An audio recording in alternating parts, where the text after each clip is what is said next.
Weekly Report is the Eagle news, notes, and analysis you need.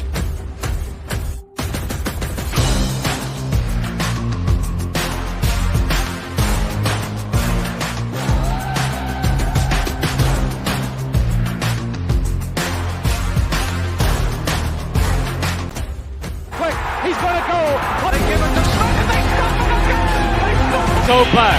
He looks, fires for the end zone. Intercepted. The 20, the 10, the 5. Touchdown. Matt Ware. Midfield. He's going to go. Deshaun Jackson. He steps up his head and falls forward. And he fumbles the football, and the Eagles have it. It's gone. And the Eagles win. It's all birds. All the time. And welcome to the AAT Birds Weekly Report. I myself, Johnny Ulecka, is joined as always by Chip at Chip for the Birds, and of course, our recurring guest, former co-host, soon to be maybe new co-host. We'll see about that. Mike Bauer from the Dynasty Rewind at Rewind CEO. Thanks, Mike, for joining us. Thank you for having me. Thank you for forcing me to come on the podcast. And It's never forcing. Come on. We know this now. But no, we got some things to talk about. We have, of course, the Devonta Smith extension, which is huge for the Eagles and the future. We're going to get into a little bit about that. Are you kidding me? With the sound drop to make it all really awesome. R.I.P. Big Mike.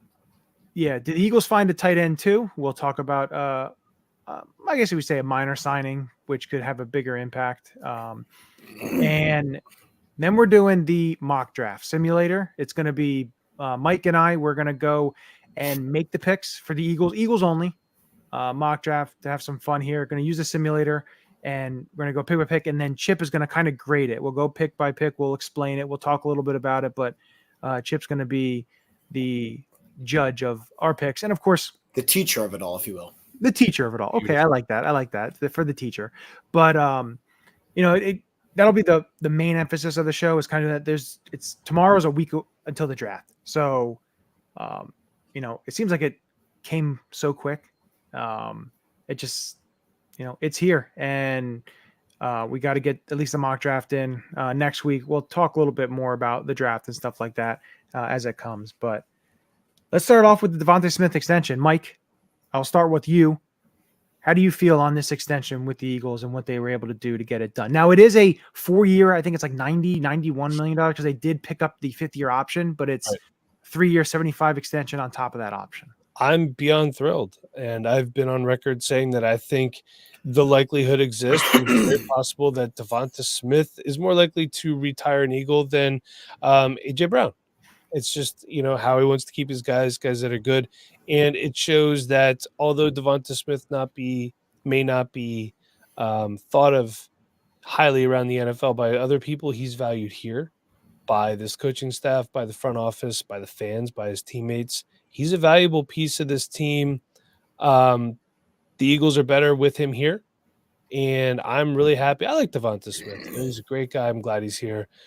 And of course, you got to love that how he drafted around the Giants to screw them over when he drafted him too. That just, it's like an added bonus.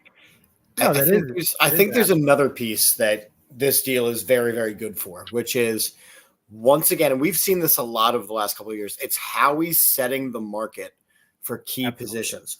So last year, you saw Jalen Hurts get paid a very large contract, and all the other quarterbacks were Lamar Jackson was not paid until after Jalen Hurts was paid.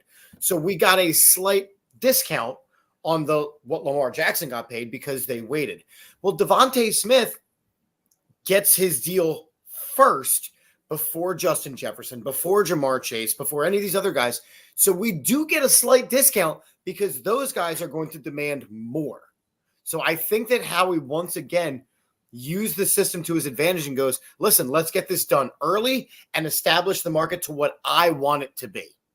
You make a great point there, Chip, because remember last week we discussed this and we talked about the Devonta Smith extension coming wanting to get it done sooner rather than later because of the other deals that are going to happen with all these other receivers, the receivers from the 2020 draft and the receivers in the 21 draft.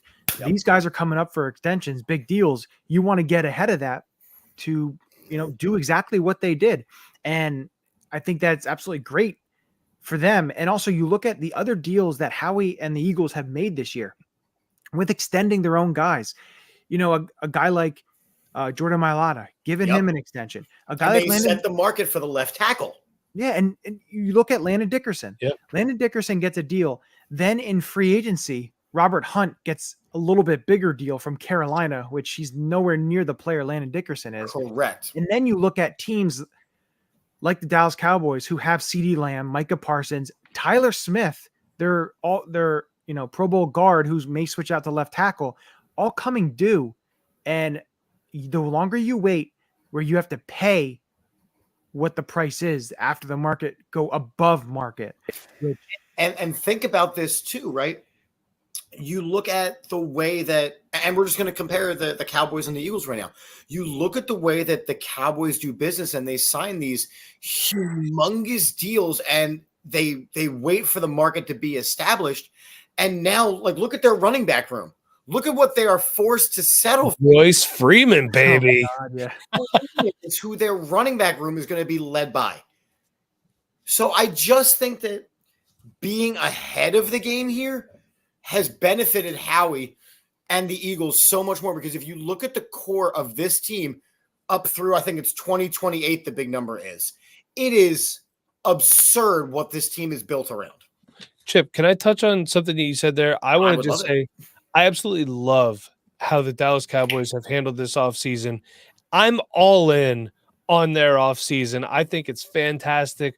Royce Freeman, Eric Kendricks. Oh, man. And you know what, Johnny, you and I have talked about this later. I can't wait to see Micah Parsons in an Eagles jersey in a few years when the Dallas Cowboys can't afford him and they choose Rain Prescott and CeeDee Lamb over one of the best defensive players in the NFL. Parsons. Yeah, it jersey. really shows you how the Philadelphia Eagles, how they prioritize their own guys and getting these guys signed, ahead of the curve. And, a lot of people want to give a guy like Joe Banner his crap because of some of the stuff that has happened. But listen, you have to give him credit because he's the one that really started this. They used to do this after 2 years. Yes, they did. Which, the agent said it's kind of not fair and everything. And they kind of got switched to do after 3 years, you can sign, extend a player. But he was in the forefront to this, and Howie was there for a long time, under Banner and all these guys learning, and he took that same initiative now to do the same thing. And again, not every team can do this, and not every team can do certain things because you have to also look at the owner. The owner, Jeffrey Lurie, is able to, spread the wealth, give the money, have the cash available for this team to be able to do what they are doing. I really like Javier's comment here, which says the Cowboys didn't have many options after having to pay their own quarterback. That's giving them a hard time even signing their own guys. And if you look at, and again, just comparing the two, the Eagles have spent a ton of money this offseason. I'm pretty sure they've spent the most money this offseason. The Cowboys have spent the least. Not because Jerry Jones doesn't want things, because he's Jerry frickin' Jones. Yeah. He wants everything. The problem is that he can't afford it. He has handcuffed himself with these deals. And the thing is, you look at a guy like Tony Pollard, right? He played on a franchise tag. He had a season. They didn't have money to sign him. You looked at they lost linemen. They lost receivers. They lost. And I don't know how they're going to be able to put a team together. I truly don't. And I can't wait to see it. Yeah, but you have to look at it, though, this way. When you take a look at them and the way when Dak Prescott, I think he has, a $59 or $58 million. It's upwards in the upper 50s cap hit. And then if he doesn't play for them next year, he has a $39 million dead hit. So $39 million are on their books if he's not even on the roster, which is huge, it's tough. And you take a look at the Eagles last year. The Eagles last year knew they had a plethora of free agents and they were not going to be able to sign them all. We talked about it numerous times. They had to lose guys like Marcus Epps and guys like Miles Sanders. And it hurt. DJ Gardner-Johnson's gone. Yeah. There was players that, Isaac Salamalu was a cap casualty last year. Sam Alu was gone. You also had Jack Driscoll was a cap casualty this year. Well, Jack Driscoll's. But here's the thing. You look at offensive line depth and you looked at the swing position. Like, I'm not heartbroken about that. Like, Salamalu was at least a starter and he did all the things that he did. But because of the way that they have now backloaded these contracts, the core that they've established leaves them room to put in the rest around the core. The Cowboys don't have that. And listen, that's what the draft's about. But I think that the thing with, you take a look at the division itself, the Giants are just going to kind of sit down there for a little bit longer, I believe. Washington is a team I wouldn't discredit. I think they've got a lot of players, maybe, too many free agents, and it's like trying to mesh, trying to coexist, everything. But they have the opportunity to draft some really good players with the draft position that they have. For sure. They have a new coach, new ownership, everything there. The sky's kind of a little bit up for them. They're kind of trending upwards. Dallas may be trending downwards, and the Eagles kind of are, I think, still towards that top there. They're still kind of towards top. But if the season happened today, I have the Eagles finishing first. Yeah. I have the Commanders finishing second just because they do have some offensive weapons. Marcus Mariota, yes. Whoever the quarterback ends up being, they're still going to be throwing it to some wide receivers that can do some things. The Giants lost their one real offensive weapon in Saquon Barkley, so I have them in third, and I have the Cowboys finishing in last. And I could interchange the bottom two. It's not impossible. It feels unlikely that the Cowboys would finish last just because of how bad the Giants are going to be atrocious. They're going to be really bad. And you know what? But I almost feel bad for Brian Dable just because I think he's a better coach than what he's been given to work with.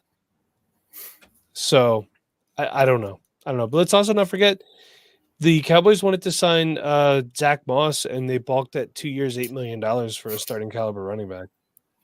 Yeah, there's some trouble on the horizon there, whether what they do with rebuilding, stuff like that. And we have no worries. But again, getting back to the Eagles aspect of it, I think the Devonta Smith extension that's a great deal. It's great. And I see people talking about AJ Brown's going to get upset because he's going to want more money now. And no, I don't think so. The toxic Philly thing it's annoying. Well, no, you have to know that's happening. But to look at it this way, AJ Brown his cap hits are pretty good. And then you look, I think at 2024, 2025, 2026, maybe they extend them or maybe they move on.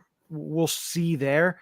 But we'll see what it is. I don't think he's going to have an issue with it. I think that's just people, because at first it was Devonta Smith is not going to be able to get a deal, or the Eagles aren't going to be able to pay him as much. He may become trade bait for a team. And then when that doesn't happen and he resigns with the Eagles and is extended, then it's, well, AJ Brown now. It's just, let's switch it to something else until we're maybe right. I got one. Winning cures all. Yeah, it does. Look at 2020. If the team starts to win, AJ Brown will be just fine. Yep. I agree. That's 100% correct. So I want to talk quickly about the tight end they signed, CJ Uzoma. They signed him on. He played with the Jets the last 2 years, was a big part of the Cincinnati Bengals, and actually did really well in the playoffs when they went on their Super Bowl run. Is the 6'5", 270-pound tight end. I think when you look at it, he's a veteran, 9 years in the league, 31 years old.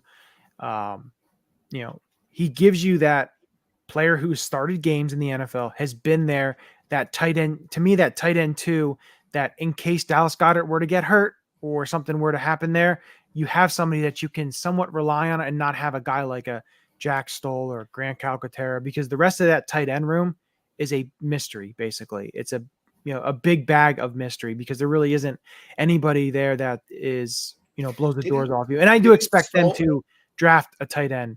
Didn't Stoll go to Pittsburgh? No, Stoll went to the Giants. The Giants. And Zach Ertz went to the Commanders. Yeah. Ugh. I think that CJ Uzma is a definite upgrade. They do still have other projects that they want in the tight end room. I think isn't Tyree Jackson still a thing for us? No, he's on the Giants, I believe. Yeah, right? He's with the Giants as well. Oh, all right. Well, then they're loading up on tight ends. Either way, I think that removes us from the Brock Bowers conversation, unless he somehow falls to us. In which case, let's go for it. But I don't see them anymore trading up to get him. Yeah, I don't. To me, you never know with the draft if somebody falls and they think. But to me, I think it's which again we'll get into because we're going to do the mock draft simulation and we'll kind of get over some scenarios and what we think. A lot of the top 30 visits, you see a ton. I think the one main thing when you look at these and you take a look at each of these down like back, like all of them lining up, you line them all up, ton of cornerbacks. Yeah. Which to me thinks they're definitely going corner early. It may not be the first round. They know their weakness. Second, or one of those 2 second-round picks could be a corner. Linebacker, how about that? I'll take that too.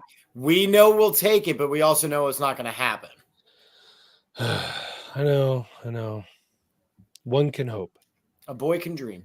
Yes. Yeah, well, you can dream, but sometimes it becomes a nightmare, which hopefully that is not the case because we've seen those in the Sidney Joneses and I won't go too far. Well, but we know what the whole Sidney Jones things was. Remember, they were saying, they basically got a first-round pick in the second round. He was hurt, and then he just said, it just never happened. And which is part of what the draft, it is a gamble. Mm-hmm. And Jim Schwartz was not good at bringing along young cornerbacks either. He was not the developmental type DC. He was good with vets or, younger veterans, guys like that, but he wasn't really great with younger players, in my opinion.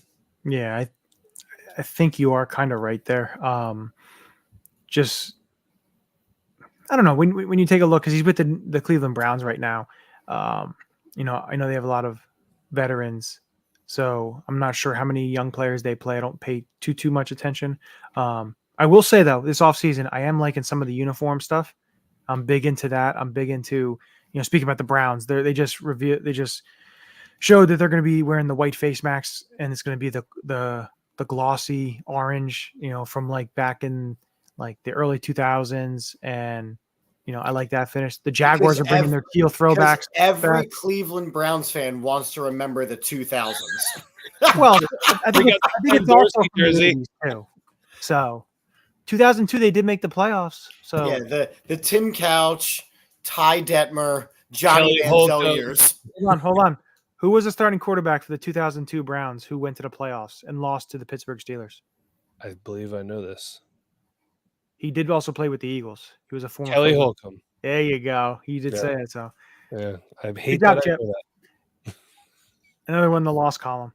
Listen, I did not know that I need to brush up on my turn of the century Browns trivia. You're a teacher. Pop quizzes are a thing. No, they're not anymore. Well, then you are a very bad teacher. No, I'm a very good teacher, sir. Okay, we can talk about that in a different show. I agree with Chip. No pop quizzes means good teacher. Yeah. I like pop quizzes. You would. Because I failed. Nerd. Not yet. Nowhere close to being a nerd. Nerd. In my school stuff. But I'm a nerd. I'm fine with it. Yeah, you kind of look like one. Wow. Thanks, buddy. So stop bullying. This is a bully-free zone. Well, we're going to get into the mock draft. So Chip can be the aggressor in this one, being grading our make sure you get your red pen because hopefully this isn't like a 2020 draft minus Jalen Hurts. But we're going to get into it. But before we do this, I did see something on I think it was the NFL Instagram. It was like your draft stories. I don't know if you guys saw it. I did repost it to the All About the Birds stories. It was LaCharles Bentley talking about in 2002, a team called him in the first round, said they were gonna, interested in him, everything. And then when the team came, they picked a different player from Florida, a cornerback from Florida, started with an L. Lito Shepherd. But the funny part about it was in 2006, he had agreed to a deal to sign with the Eagles, then backed out of it and signed with the Browns. I don't think he ever played with the Browns, or if he did play, it was like 2 years later because he got an injury, then a staph infection and everything like that. But it's funny because the Eagles called him, said they were going to, pick him. They were interested in him, then pick somebody else to then he is a free agent and signs with him. And I remember this because I'm like, oh, they got the top center. This is great. He was a 2-time Pro Bowler, everything. And then he backed out of the deal to go sign with another team. I just thought that was funny, the irony with that, all that. But nerd. Little news of the day. So now we bring up the mock draft simulator. And it's going to be Mike and I going back and forth. Mike, do you want the first round pick or do you want to give it to me? How do you want to do it? You want to do the first and then just do every other? Yeah, or we could collaborate on the picks too. Yeah, we could do that. I think that's pretty good. Let's do that. Alrighty. So let this simulator run. And here we go. Are there trades built into the simulator? Yes, there are trades. So we let the simulator go. And here we go. I don't want that trade. I'm not doing that. I don't think Howie would take that trade either. Whoa. That one is terrible. Oh my God, that looks like stuff I get offered in my dynasty leagues. So all right, so no more trades. So if we look at it's pretty interesting because there's some pretty talented players on the board here. Let's see. Yeah, I saw you hover over linebacker for a second. Just get right off there.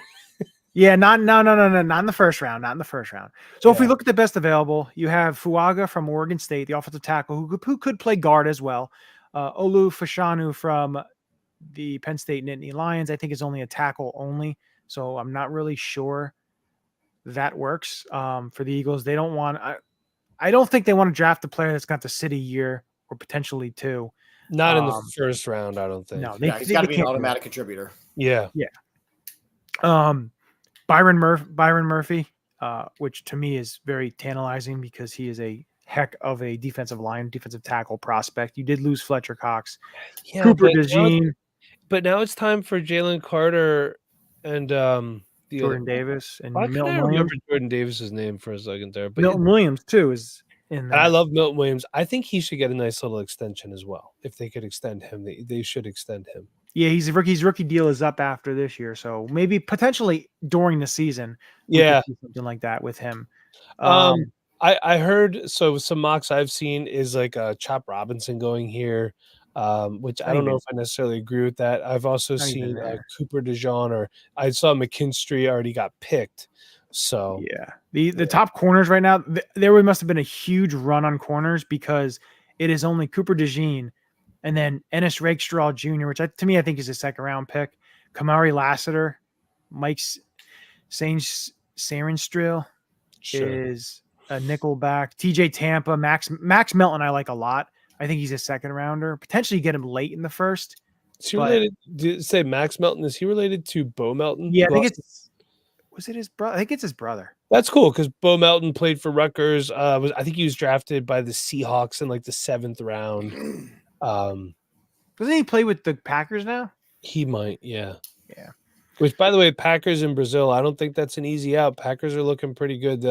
I like what they're building up there, to be honest with you. So that's gonna be it's gonna be tough. No, I absolutely agree with you. It's gonna be tough. Clock's about to run out on you guys. What? The clock is gonna run out on you guys. There is no clock. I'm saying. So, Mike, where do you think we should go here? Well, so I want a defensive back here, but are we drafting with what we think it should be or what we think Howie's going to do?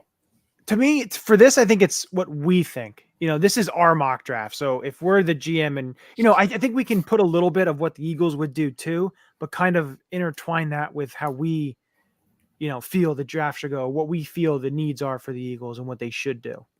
I mean, obviously their needs are right now, in my opinion, how we would make a case for offensive line and Hurd. Always. But I think it's secondary and linebacker are my biggest needs. We know he's not going to draft a linebacker in the first round. So to me, it's secondary, and it could be either I think it could be here either a defense, cornerback or safety, because as much as I like Reed Blankenship and they like Reed Blankenship, I think if they can replace him and keep him as a serviceable, third safety, bring CJ Gardner-Johnson down into the nickel at times for certain packages, I think they would do it. Yeah. They're not drafting a wide receiver here. Get out of there. No, let me just take a look. See, show me what quarterbacks are left then. Because we're a factor. Yeah. No. I get that. I just think corner or safety can be had at 50 or 53. You get a quality player there. I don't want to reach for a player at 22. I will say this. Yes. I'm sorry to interrupt. I do feel like if this was the board and McKinstry was gone, this would be a trade back situation for Howard. Yeah, I absolutely agree with you there. I could see it definitely a trade back. I wish it would have let us see the board before we had to look at the trade offers, by the way. I think we could have. Oh, okay. I wasn't sure. Maybe I shouldn't have been too quick. But it's okay. Happens. I really like Johnny Newton from Illinois. I think he is one of the best defensive tackles in the class. And I don't think you can have too many defensive linemen. I know you want to go with Milton, and they have Moro Jomo, who's a young second-year player, and you have Jalen Carter. And listen, they love the defensive linemen, but maybe him. I don't think there's anything else on the board. Possibly, I think Fuaga, because he could play guard and then he could play right tackle when Lane's done there. So I do also think that the Eagles are higher on Steen than other people that are not Eagles fans or Eagles media believe. So I'm okay, honestly, with Byron Murphy here, if that's where you're leaning, because let's lock that in. And there is a reality that Jordan Davis doesn't work out. I don't think we've seen from him yet what we've wanted to. So. Ugh, man, these trades are terrible. There's 6 trade offers. Another terrible. Am I grading each pick? We'll go through the first 2, and then I'll let you grade that group of 3, and then the group of 3, and then kind of go overall. These are all terrible trades. Like, I'm not trading for that. So, all right. So now we're at pick 50. I think this is where you talk about potentially defensive back, potentially a linebacker. Yeah, this is the DB / linebacker area. All right. Do we just pencil in Edger and Cooper here, Mike? You know what? I've seen a lot of traction on that so far, and I think I would at this point. Yes. All right. I think we pencil that in. Make that quick. Didn't we go all defense in the real 2023 draft aside from Tanner McKee? Like, remember, wasn't it all defense and Tanner McKee in the 6th, I believe? I thought 7th. Late pick. Yeah, I think it was. I think you're right. I think it was. So if we're already defense heavy in this draft. So if we're going all that defense 2 years in a row, something had better change. Yeah. Big time. I agree with you. All right, so reject that. So this is interesting trade. Do we do this and get pick 60? I know there's 25 picks, but get pick 60 and then pick 133, get an extra 4th? Yeah. Now this is a this is a trade that I think Howie would make, because you're only moving back 7 spots. You're getting an additional 4th. He loves 4th round picks, and then a couple picks in 2025, a 3rd and a 4th. I would if I was offered this trade, I would accept it. All right. I think we accept it. We're going to accept that. All right. So it brings us to pick 60, and you have a safety on the board here.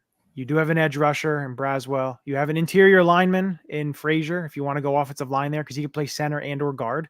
Yeah. Roman Wilson. There is some opportunity here to grab a pretty good player. TJ Tampa, corner. Where do you think we should go with this pick 60? Just out of curiosity, you don't think that there's ever a possibility that they take 2 linebackers in the? No. Yeah, No, I it don't think seems so. really unlikely. So, what do we Trotter got? Jr. still is there. Yeah, which that's very tempting. What do we got for our corners? Who we got left for them? Let's see who we have for corner. So corner, you have TJ Tampa, Chris Abrams-Drain, Kyrie Jackson, Cam Hart, Andrew Phillips. TJ Tampa is a super long corner. Kyrie Jackson is very, very long. You think he's like 6'3". These guys, well, it looks like we could. Well, Kyrie Jackson probably won't be available at our next pick. Our long corner is something that's a staple of the Vic Fangio defensive scheme because He does like long players. Like I know, especially defensive linemen, edge players. He likes to have that length. I definitely could see TJ Tampa being an option here at 60. I'm fine with it here if you are. All right. I think we make that pick and get, and then we wait for pick 120, which will be in a little bit. Let all the picks go off the board. It goes quick. Yeah, I do think if we, all right, reject that. We're not doing that. Yeah. All right, so let me go. So it did look like I think we have to do it, Mike. We've got to wait. Yeah. Let Chip go ahead. So what do you think of our first 3 picks? So Byron Murphy from Texas, Edrin Cooper from Texas A&M, and TJ Tampa from Iowa State. All right. So and grade the trade too, Chip. The trade was great. And the trade is absolutely realistic and something that Howie would jump all over. So I think that the trade is right on par. I do not like our first round pick. While I like the idea of Byron Murphy, I think when you look that there was a rush on corners, for you to pass up Cooper DeJean in that position is going to set your entire draft askew. I do not see a situation where if Cooper DeJean is available and there has been a run on corners that Howie would not take Cooper DeJean, who has already been linked to the Eagles through and through. So yeah, we know that it's likely that he will pick a lineman in the first round, but I don't want it to be a defensive lineman. Like we've said multiple times, we have picked enough defensive linemen where at some point they have to actually show things, and they actually have to be the first and second round picks that they've proven to be. So I think Byron Murphy would kind of just not be as vital as a guy like Cooper DeJean. So I'm not crazy about that. The Edrin Cooper was a no-brainer for me, an absolute no-brainer for me. When I saw that name, and I saw that a linebacker was available that high, I thought that was, again, a very good pick. And because I disagree so strongly with our first round pick, I'm not crazy then that we took TJ Tampa in the third round. I'm sure looking at what the mock database is saying, they're giving it an A+ for the pick. So apparently it's a good pick with a good value.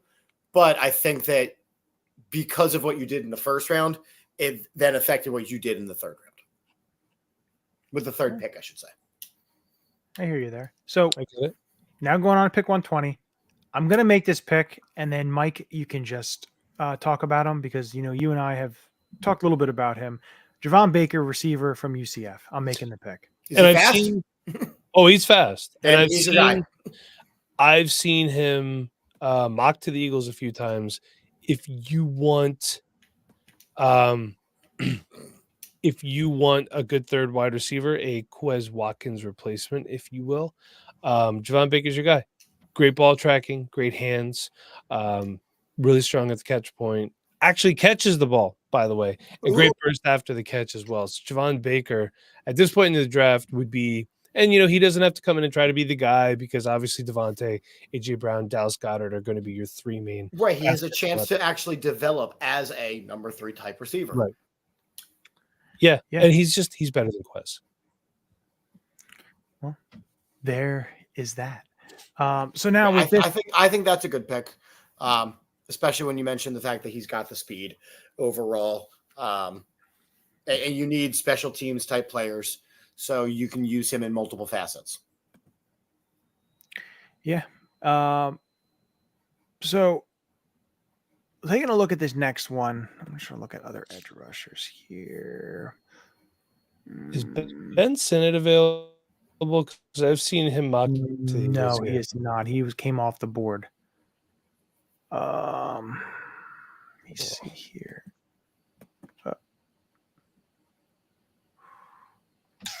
Hold off on that. Let's see what the linebackers. All right. So taking a look at edge here.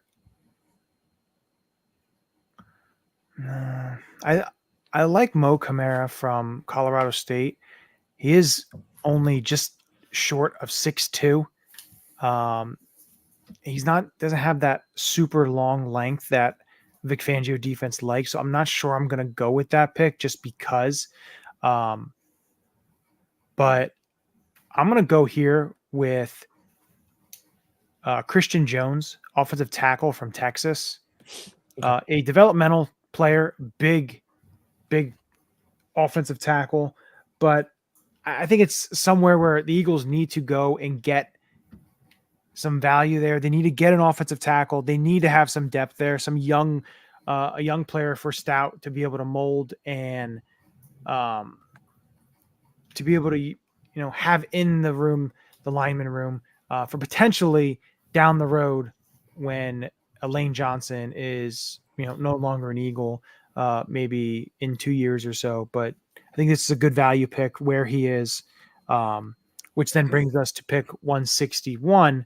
And Mike, any position you want me to go to? What are we thinking here? So this is the point in the draft where I feel like having to take those developmental secondary pieces, DBs of whatever position, and also interior offensive linemen. I feel like he likes to, and look, you're talking about Christian Jones and how important that position is going to be for the future.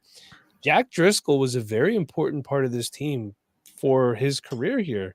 Yeah. He came in off the bench. He played a lot of meaningful football for this team. He might in multiple positions. Chip, exactly, in multiple positions. So he might be harder to replace than we think. I know he wasn't a starter, but hey, look, I hope he gets he went to Miami, correct? No. No. Yes, he did. Yeah. I hope he gets a chance to at least compete for a starting role down there. And seriously, good luck to you, Jack Driscoll. I always like Jack Driscoll. I also think that this could be another spot where they take a linebacker too, to be honest with you. Another guy with special teams ability, or that could come in and contribute, because clearly Sean Bradley's not coming back, or they would have probably brought him back by now. So, well, we're on the linebacker here. You have Trevin Wallace, who's ranked 121 in the database here. Jalen Ford, Tyron Hopper, JD Bertrand. Anywhere you want to go with Wallace from Kentucky. We can go that route, get that second linebacker. All hands on deck here when you take a look at the linebacker special teams. I believe he does. All right, Trevin, welcome to Philadelphia. Trevin Wallace, and then we got. I don't see the Eagles taking two linebackers. And if they do take a second linebacker, it'll be with one of their last maybe two picks. I got back-to-back picks. Go ahead. Back-to-back picks, which is cool. Yeah, I mean, we'll see. I do see them loading up on some offensive and defensive linemen like they like to do. I don't know if we've filled enough of those voids yet. I could see them taking. I don't know who's still available. You might need one of your developmental tight ends here. You might need a developmental running back or so. Like, this is where, as Mike, you said, this is where you pick up some guys who are, if they make the team, cool. If not, that's also cool. I could also see this being a spot for a running back as well.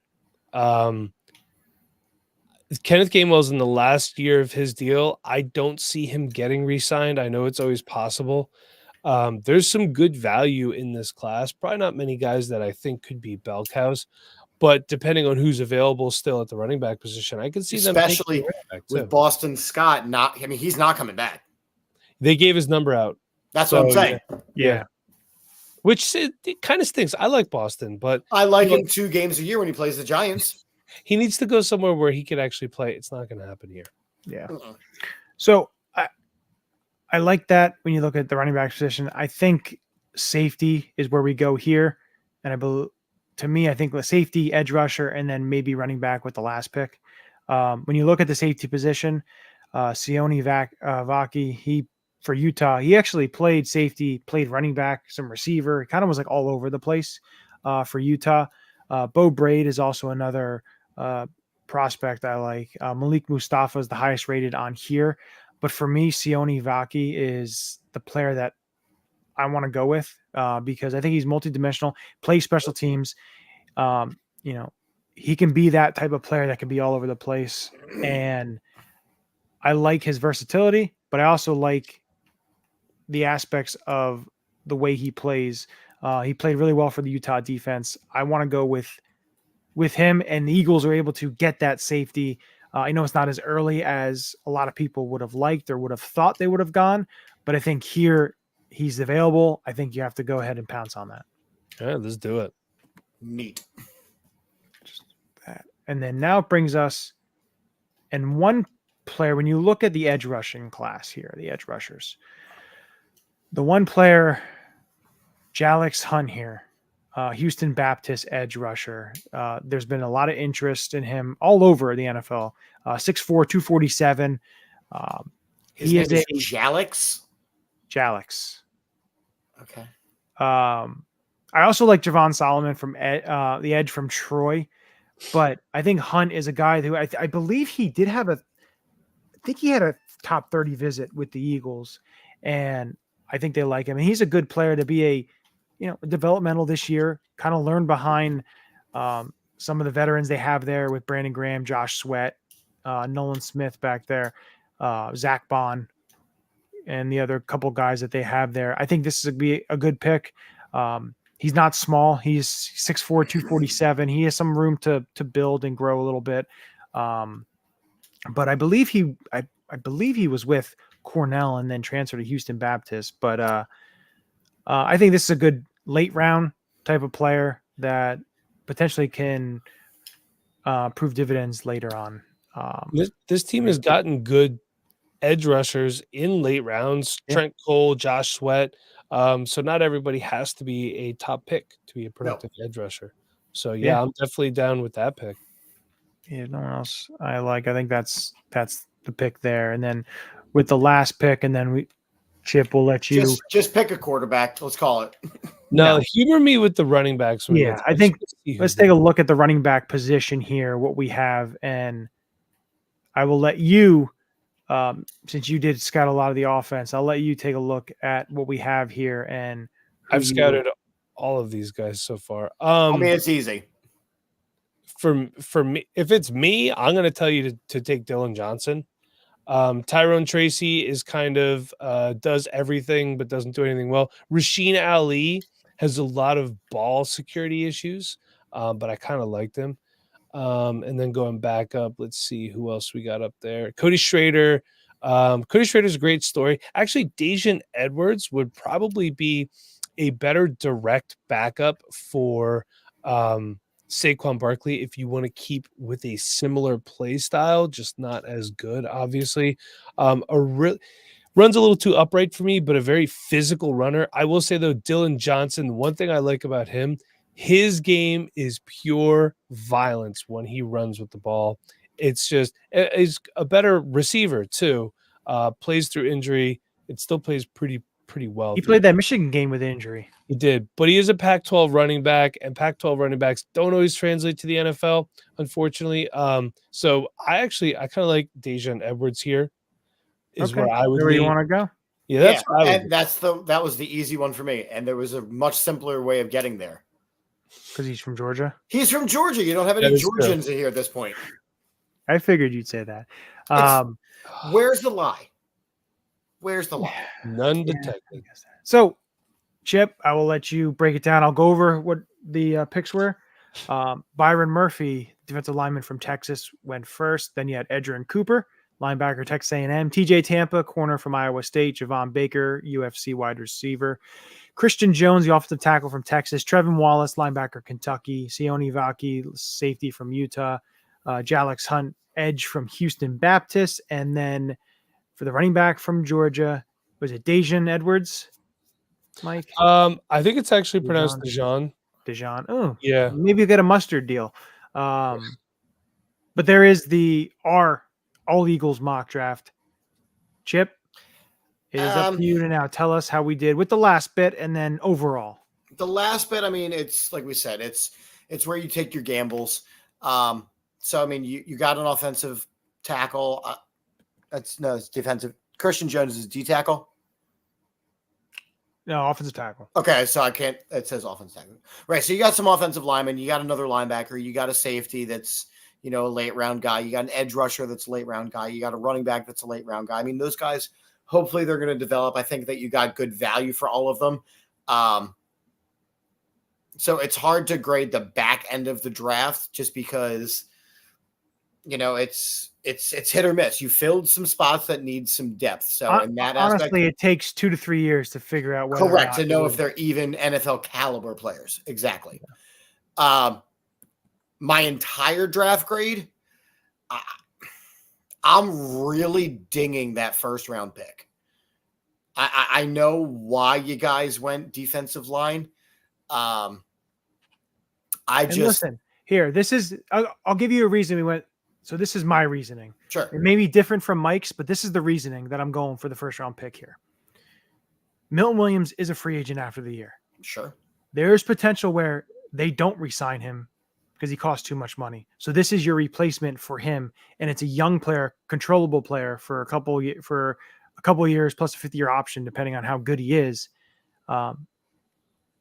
That's kind of what I'm going with there, is because Milton Williams may cost you more money than you're willing to play when you take a look at defensive linemen and what they're getting paid. And if he has a great season, he could basically price himself out of Philadelphia. Milton Williams was a 3rd-round pick, correct? He was a 3rd-round pick. So yes. You're replacing a 3rd-round pick that has come into a little bit of his own with a number 2 overall pick and yet another 1st-round defensive lineman when we're still waiting on 1st-round defensive linemen to step up and excel the way we need them to. Well, I think you are crowding that room by taking a defensive lineman at that spot. So I understand you think we're crowding the room, but for me, the way I look at it is this way. Jordan Davis is a totally different player than what Byron Murphy is. They're 2 totally different players. Jalen Carter flashed a lot early in the year, and then I think he hit a little bit of a rookie wall, played a lot of snaps, everything along the lines of that. But to me, Byron Murphy is, I'm not going to say he's like a Jalen Carter mold, but he's as close as you're going to find in the first round with the defensive lineman. Him and Johnny Newton are the closest. They're still not on his level, but I think that he brings you as close of a Fletcher Cox replacement. Now, Fletcher Cox in his later years, not the early dominant Fletcher. Now, he did have a great season last year, but it brings you close enough to a replacement. Now, because you have to think of it this way, though. Milton Williams has played well, but the thing with Milton Williams is he is smaller. He's not as big as Fletch was. So you want to have somebody that's going to be able to take on the role. I don't want his snap tick. I don't want to be skyrocket and then wind up having the issues that you had with Josh Sweat and Hassan Reddick, where they played too many snaps. And then at the end of the year, he was totally worn down. And then you have a bigger problem where he's not getting the type of production that you need. And I think that, understanding that you need depth is one thing. I think that if you were going to go with a D lineman, I would actually have valued you taking an edge rusher there more than a flat defensive lineman, because you're looking to continue to replace Hassan Reddick's production, knowing that we got a player to replace him. I think that the fact that Cooper DeJean was available there and you went right past him is just so far off what the Eagles are going to probably do. My final draft grade would be a B+ for it overall. Okay.